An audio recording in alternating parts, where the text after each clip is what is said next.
राधे राधे दोस्तों। मुझे लगा शायद कि अब कुछ इम्प्रूवमेंट होगा, लेकिन जीरो इम्प्रूवमेंट है। आप देखिएगा पीछे चंद्रोदय मंदिर है, ये बड़ी बड़ी बिल्डिंग्स हैं, कृष्णा भूमि, और ये गौ माता कहाँ, ये ओमैक्स है मेरे फ्रंट पे, जस्ट ओमैक्स है, और ये है वासुदेव एलिमेंट्स।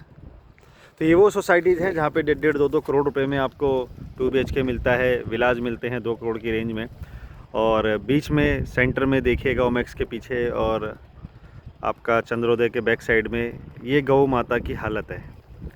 कूड़े के ढेर पे बैठी हैं, कुछ ये टीन शेड के अंदर हैं। बहुत सारी गायें, कम से कम 15-20 गायें ये कूड़े के ढेर के अंदर हैं जो कूड़ा खा रही हैं।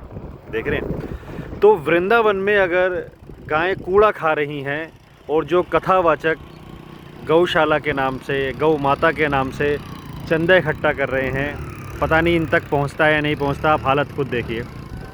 अगर इन तक पहुंचता होता तो शायद ये इनकी हालत नहीं होती। तो आप भी चाहते हैं इनकी हालत सुधरे तो अपने हाथ से दान करें, अपने हाथ से भोजन इन तक पहुंचाएं, अपने हाथ से इनको शेल्टर तक पहुंचाएं, गौशाला तक पहुंचाएं।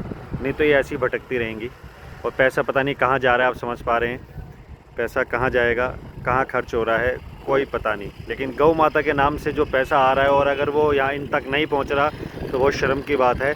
क्योंकि वृंदावन के अंदर सबसे ज़्यादा गौशाला हैं, सबसे ज़्यादा दान वृंदावन में आता है। किस नाम से? गौशाला के नाम से, गौ माता के नाम से। गवर्नमेंट अनाउंसमेंट करती हैं गौ माता के नाम से दुनिया भर की स्कीम, राष्ट्र माता घोषित कर दो, लेकिन कूड़े के ढेर में बैठी हैं। ये राष्ट्र माता घोषित होंगी? देखना इनकी हालत ये रहा। और परिक्रमा मार्ग पे ऐसी सैकड़ों गायें मिल जाएंगी।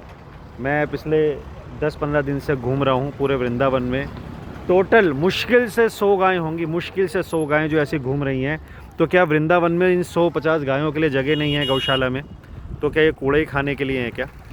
और लोग कितना दान दे रहे हैं, कितनी डोनेशन दे रहे हैं। भैया अपनी मेहनत की कमाई दे रहे हो तो कि अगर आपने डोनेशन दिया है तो ये पैसा कहाँ जा रहा है? कुछ लोग कमेंट में भी डालते हैं, भाई आपने कितना डोनेशन किया, आपने कितना क्या करा। भाई मेरे पे पैसे नहीं है, जितने हैं मैं डोनेशन खुद ही सेवा कर देता हूँ। जितना होता है अपने हिसाब से मैं सेवा कर देता हूँ, है ना। एक ये भी सेवा है कि अगर हम नहीं कर पा रहे तो कम से कम सोशल मीडिया के माध्यम से इनका इतना प्रमोशन कर दें कि गवर्नमेंट जो पैसा खर्च कर रही है वो इन तक पहुँच जाए। आप अपनी जेब से मत लगाओ, लेकिन जो गवर्नमेंट खर्चा कर रही है या जो लोग डोनेशन दे रहे हैं ऑलरेडी इतने बड़े बड़े कथावाचकों को, संतों को, गौ माता के नाम से, तो वो कम से कम कूड़ा तो ना खाएं, वो इन तक पहुँचे तो सही। तो दोस्त ज़्यादा नहीं, सिर्फ 10 रखी या 10-20 बड़ी संस्थान ही सामने आ जाए, या एक भी कोई आ जाए ना सामने कि वृंदावन में कोई भी गाय, निराश्रित गाय नहीं घूमेगी। ये भी ठाकुर जी की गाय हैं, इनको भी ठाकुर जी का मानो। ये भी निराश्रित गाय हैं, इनको भी आश्रय चाहिए। तो ये भी ठाकुर जी की मान के अगर आप सेवा करेंगे तो ये भी बहुत बड़ी सेवा है। तो सेवा कर रहा हूँ कि इनको कम से कम वृंदावन जो धाम है, धाम में खूब पैसा आ रहा है गौशाला के नाम पे, गौ माता के नाम पे, इनके भोजन की व्यवस्था। तो कम से कम इन तक वो पैसा पहुँचे, इन तक वो भोजन पहुँचे, सुबह शाम भोजन की व्यवस्था इनकी हो और इनको रहने का आश्रय दिया जाए।